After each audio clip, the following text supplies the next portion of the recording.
Salut tout le monde, on se retrouve aujourd'hui dans une nouvelle vidéo pour faire quelques expériences puisque aujourd'hui je vais réessayer de refroidir un PC avec des glaçons. J'ai fait il y a maintenant quelques années de ça une vidéo où j'ai essayé de refroidir un processeur avec des glaçons. Le résultat avait été on va dire plutôt mitigé, ça avait fonctionné un peu mais c'était évidemment pas génial. Alors je sais, refroidir son PC avec des glaçons ça peut paraître extrêmement bizarre, c'est une solution pour expérimenter, pour essayer de repousser un peu les limites. Il faut savoir que c'est pas quelque chose de complètement stupide.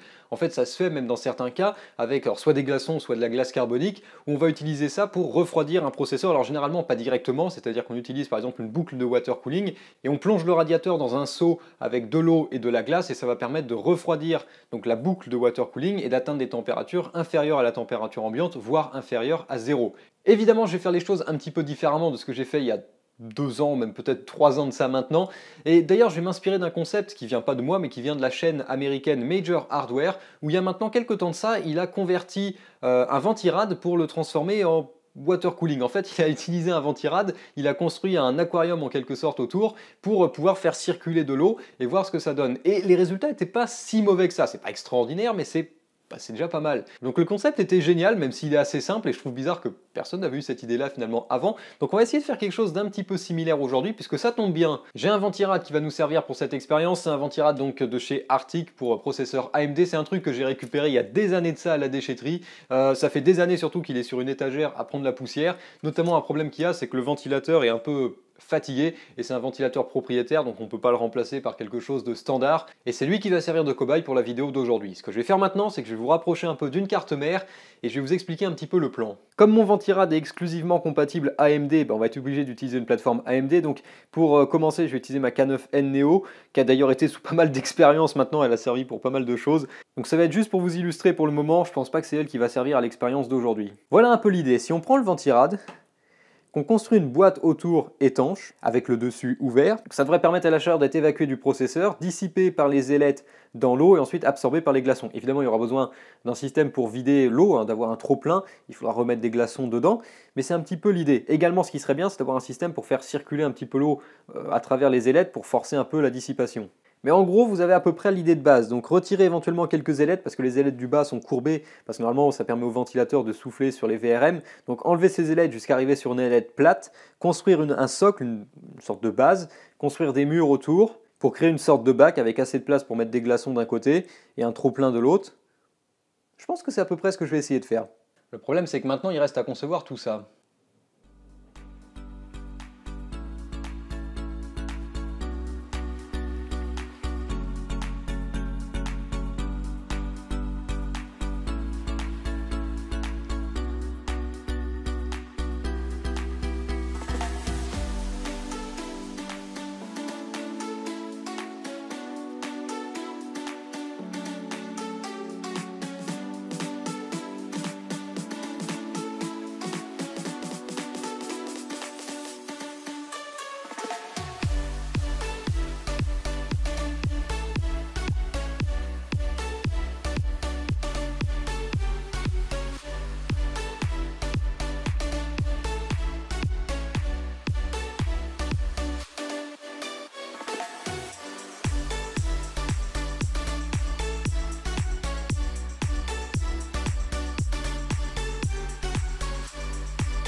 Et voilà ma création, alors j'ai travaillé un petit peu dernièrement, j'ai déjà changé de carte mère, donc je suis passé sur ma M5A97 Evo, donc plateforme AM3+, avec un AMD FX, ça va chauffer un peu plus que ce que j'ai autrement, donc on va essayer d'utiliser cette carte mère.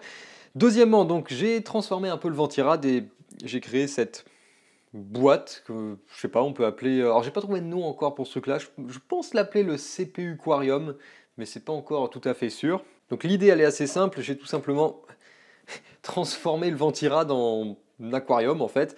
Donc je ne sais pas si ça va être étanche, on va tester ça d'ailleurs dans un instant. Donc au départ je suis parti avec une plaque en bois. Pourquoi du bois? Parce que c'est ce que j'avais sous la main. Et deuxièmement, ce que ça va quand même permettre, c'est d'avoir une isolation thermique, puisqu'on va travailler à des températures qui sont inférieures à la température ambiante. Et donc le problème, c'est que dans ces cas-là, il y a de la condensation qui se forme. Et j'aimerais éviter qu'il y ait de la condensation qui se forme en dessous, parce que ça va tomber directement sur le processeur et sur les tâches d'alimentation. Donc avoir une plaque en bois, ça devrait isoler quand même et éviter un peu la condensation. J'ai utilisé un peu du plexi qui me restait quand j'ai fait le boîtier fait maison impression 3D découpe laser. Donc j'ai utilisé un peu de plexi pour faire cette boîte, cet aquarium. En dessous, donc j'ai un support pour venir bloquer complètement le ventirad. Et donc la plaque se visse en fait sur les entretoises que j'ai mises. Et donc c'est ça qui vient plaquer le processeur, enfin le ventirad sur le processeur, ou plutôt le CPU Aquarium sur le processeur. J'ai pas encore testé s'il y avait des fuites, donc c'est ce qu'on va faire. On va certainement en trouver une, ça m'étonnerait qu'il n'y ait pas au moins une petite fuite quelque part. Donc pour ça, évidemment, je vais faire ça en dehors de la carte mère, ça évitera de la mouiller pour le moment. Donc j'ai mis des pieds pour éviter que ça bascule, il reste plus qu'à remplir. Bien sûr que si, il y a une fuite. Tout simplement parce que j'ai pas comment dire, étanchéifier la zone entre les ailettes et les caloducs. C'est-à-dire que j'ai fait confiance au fait que c'était suffisamment collé pour pas qu'il y ait de fuite. Mais apparemment, l'eau arrive à s'infiltrer donc entre l'ailette en aluminium et le caloduc. Et donc arrive à couler en dessous. Je vais devoir étanchéifier ça et normalement ça devrait être bon. Le CPU Aquarium est prêt pour son test inaugural. Normalement, il n'y a plus de fuite. Je les ai bouchés. Enfin, on va savoir ça assez rapidement. J'ai également rajouté un ventilateur pour essayer de brasser un peu l'eau là-dedans. Je pense pas que ça va fonctionner parce que j'ai vraiment un doute quant à ce truc capable de marcher dans l'eau étant beaucoup plus dense que l'air. Ça m'a en revanche permis de faire un premier test sans eau, donc je viens de faire tourner le PC, et donc le PC fonctionne, déjà c'est bien, il n'y a rien de détruit. Et le petit problème c'est que ça marche pas très bien parce que bon déjà ce ventilateur, déjà il n'a pas de cadre, donc il souffle pas vraiment comme il faut. Et en plus avec une paroi juste à l'arrière du ventirad, ça fait que l'air s'évacue pas bien. Et donc les températures comme ça sont pas extraordinaires. J'ai oublié de tester ce truc là avant de le modifier, ça aurait peut-être été intéressant de le faire. Bon, maintenant c'est un peu tard. Donc on va comparer ça notamment à mon Corsair H75, encore une fois, puisque je l'avais monté sur cette plateforme avant que je commence ce bricolage. Donc on va voir si on arrive à le battre. J'ai également réalisé que la base de ce truc-là est vraiment pas terrible du tout. La base, donc en contact avec le processeur, est vachement convexe en fait. C'est vraiment pas terrible. J'aurais dû essayer de le poncer, polir. Enfin, je sais pas. Je l'ai nettoyé un peu en dessous. Je l'ai poli un petit peu pour retirer la fine couche d'oxydation qu'il y avait sur le cuivre. Mais c'est après en l'installant sur le processeur que je me suis rendu compte que waouh, ce truc-là était vraiment pas plat du tout. Donc c'est pas grave. On va essayer quand même de le faire fonctionner comme ça. J'ai rajouté un ventilateur ici pour souffler donc sous mon CPU Aquarium pour retirer donc éventuellement un peu de condensation qui pourrait se former, mais également pour refroidir les VRM et le chipset, enfin le Northbridge, parce que évidemment il n'y a plus d'airflow là-dessous, donc c'est mieux de souffler un peu. Maintenant qu'on a des glaçons, l'expérience va pouvoir commencer. Wow. Je crois que ce ventilateur va dégager. Donc évidemment je vais remplir ça avec de l'eau. Ça me fait penser dire qu'il faut que je trouve un moyen d'évacuer l'eau.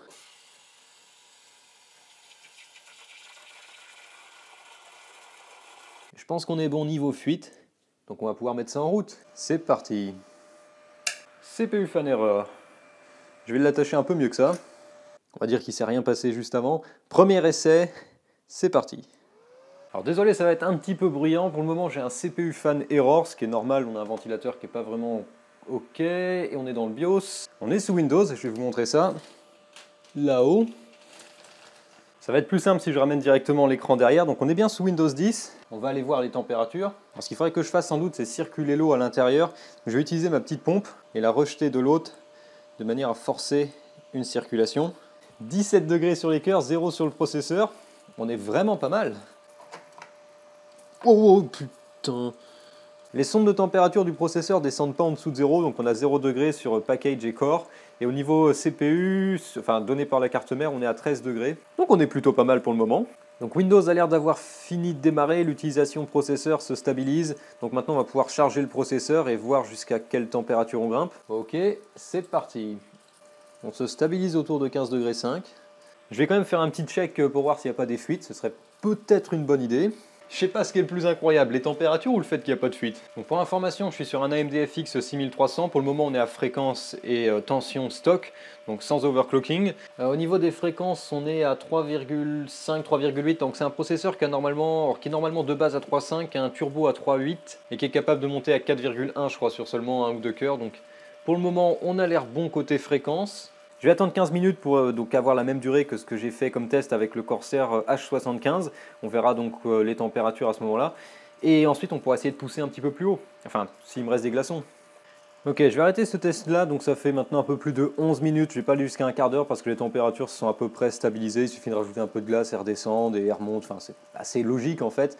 Donc on va prendre les températures qu'on a là, 31 degrés et on va dire 20 degrés sur le processeur. Ok, donc on va directement sauter à 4,8 GHz, donc on va directement monter très haut. Oh, un peu de silence. Donc l'avantage des AMD FX, c'est qu'ils ont un très bon potentiel d'overclocking.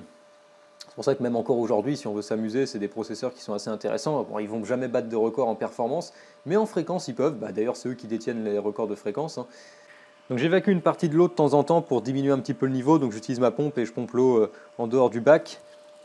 C'est mieux si ça c'était dedans. Je pompe l'eau donc pour virer un peu d'eau de temps en temps parce qu'évidemment, je veux pas que ça déborde. Et on a craché. Non, j'ai pas besoin de réparer mon ordinateur. Wow, wow, wow, wow, fuite, fuite, fuite, fuite.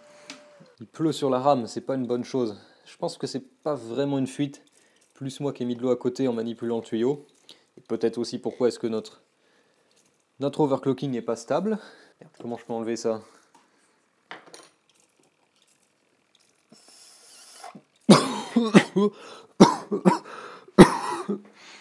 Et je suis à court de glaçons et j'ai arrosé l'écran en plus de ça.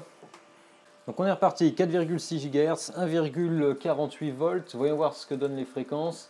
Ok, on est bien monté à 4,8, donc ça c'est le turbo. Et là on est, bon évidemment le processeur jongle un peu, mais on est bien, ouais, un turbo à 4,8. Donc on est ok niveau fréquence. Niveau tension, j'ai bien 1,46, max 1,48, donc on est ok à ce niveau-là. Au niveau des températures, on est à 5,5 degrés, à 2,0, bon ça mieux.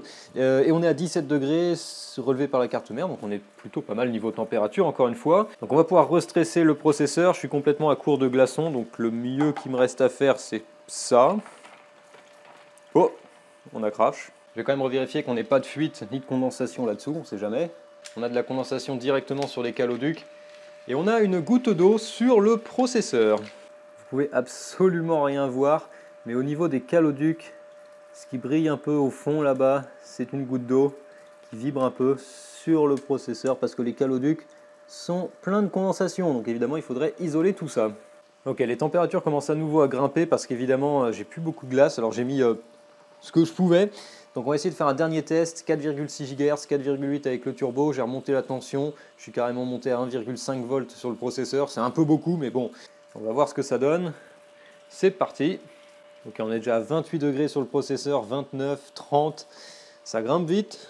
L'agiter manuellement n'a pas l'air de changer grand chose.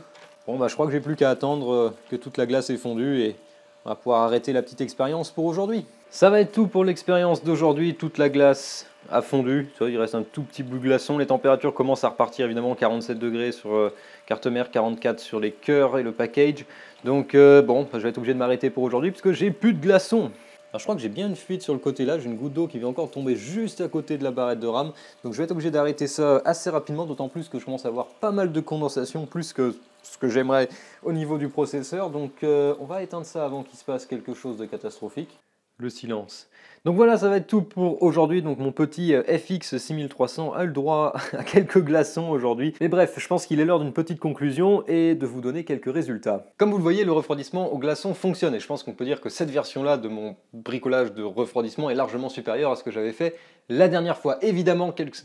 Évidemment, tout ça, ça reste une expérience. Oui, c'est stupide. Oui, personne ne va refroidir son PC avec des glaçons. Soit dit en passant, si on remplaçait la glace, enfin les glaçons par de la glace carbonique par exemple, on pourrait certainement atteindre des niveaux plutôt intéressants et des températures même très négatives. Évidemment, ça demanderait de préparer les choses beaucoup mieux que ça. Mais ce qui pour moi est le plus incroyable, c'est qu'il n'y a pas de fuite. Peut-être un petit suintement, mais on n'a pas noyé la carte mère, donc c'est déjà assez extraordinaire en soi. Maintenant, qu'en est-il des températures? Donc je vous l'ai dit, je vais comparer ce Ice Cooler 2.0 par rapport à mon petit Corsair H75 water cooling en 120 mm. Je sais que c'est pas une bataille à armes égales, mais c'est juste pour avoir un point de référence. Il faut savoir que j'ai fait les tests du Corsair H75 il y a quelques jours maintenant, quand la température ambiante était un peu plus faible. Il s'est mis à faire un peu plus chaud ces derniers temps, donc ça favorise certainement un petit peu le Corsair H75. Donc j'ai une température sur le processeur au repos qui était relevée à 34 degrés, contre seulement, comme on l'a vu, 13 degrés pour le Ice Cooler. Donc évidemment, la glace gagne à ce niveau-là. J'avais également relevé une température sur les cœurs processeurs de 22 degrés avec le Corsair H75 contre 0 degré avec la glace, sachant que 0 c'est le minimum que peut afficher le processeur, sans doute qu'on était même encore un petit peu en dessous à certains moments. Et en charge, j'avais une température avec le H75 de 62 degrés contre seulement 31 degrés avec les glaçons, donc on a divisé la température par 2, ce qui est évidemment plutôt pas mal. Et au niveau des cœurs, j'avais une température avec le H75 d'environ 55-56 degrés contre seulement 21 avec les glaçons. Donc là encore, la glace gagne. Le processeur est refroidi sans aucun problème et on a des résultats qui sont bien meilleurs que ce qu'on avait eu avec ma version précédente de l'Ice Cooler. Bon, maintenant je pense que savoir ça, ça va peut-être pas être utile à grand monde parce que je vous recommande évidemment pas de mettre des glaçons sur votre processeur, même de construire un aquarium au-dessus d'une carte mère, c'est vraiment pas une bonne idée, mais bon, ça marche quand même un peu. D'ailleurs, si vous avez des idées pour des prochaines vidéos qui pourraient donc me permettre de continuer à expérimenter un peu avec ce truc-là, n'hésitez pas à mettre vos idées dans les commentaires si vous voulez me voir faire, je sais pas, quoi que ce soit que vous avez envie. Je regarderai les idées que vous avez à proposer et peut-être que ça conduira à de prochaines vidéos très instructives. Mais en attendant, c'est tout pour cette vidéo. Moi, il faut que j'aille ranger tout ce... Curieusement, il y a de l'eau par terre. Je disais donc qu'il faut que j'aille ranger tout ce bazar. Si vous avez aimé cette vidéo, n'hésitez pas à la liker, n'hésitez pas à la partager, n'hésitez pas à vous abonner si ce n'est pas déjà fait. N'hésitez pas à aller faire un tour sur utip.io/goodwin pour soutenir la chaîne. Ouais, et c'est tout pour aujourd'hui. Donc je vous dis salut à tous et à la prochaine.